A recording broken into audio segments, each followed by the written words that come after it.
so that you don't become negative and critical and vindictive and cynical and skeptical.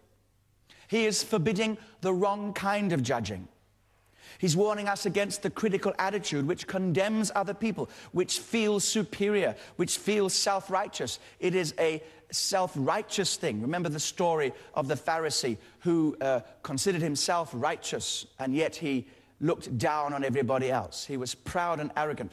And one of the ways in which people boost themselves in the kingdom of God, it's not actually working in the kingdom of God, but those in the kingdom of God, even how they try to boost themselves is by looking down on other people. If they can make other people look bad, they think it makes them look good.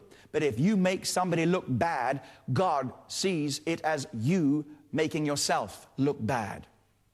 And so this superiority, which looks down on people with contempt, is not the attitude of the kingdom. How can it be? We remember Matthew 5, the very beginning. Blessed are the poor in spirit. How anybody who is poor in spirit can be negative and judgmental is impossible to imagine. So get back to the beginning constantly and humble yourself in the light of your own spiritual poverty and your own spiritual bankrupt condition. Then you'll be far less to point at the faults and be negative against other people. This is the attitude which delights to criticize, which approaches everything expecting to find fault, even with a hope that they will find fault, so they can relish the fault. The Bible says love keeps no records of wrongs. Love does not delight with evil. Now, throughout this sermon, as I have said all the way through, it's not a new law, some legalistic prescription. Jesus is far more concerned about attitudes than actions. That's not because he's not concerned about actions, but he knows that the way to get to the actions is to get to the attitudes.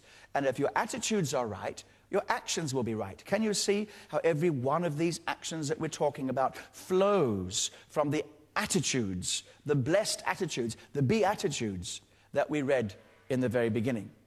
And so it is crucial that we should have a godly character and Christ-like demeanor, Christ-like attitude, Christ-like disposition when we come to look at other people's faults. And we must do that in a very, very careful fashion. And Jesus talks about that a little later on. But now, let's look at how we can distinguish between the right way of judging and wrong judging.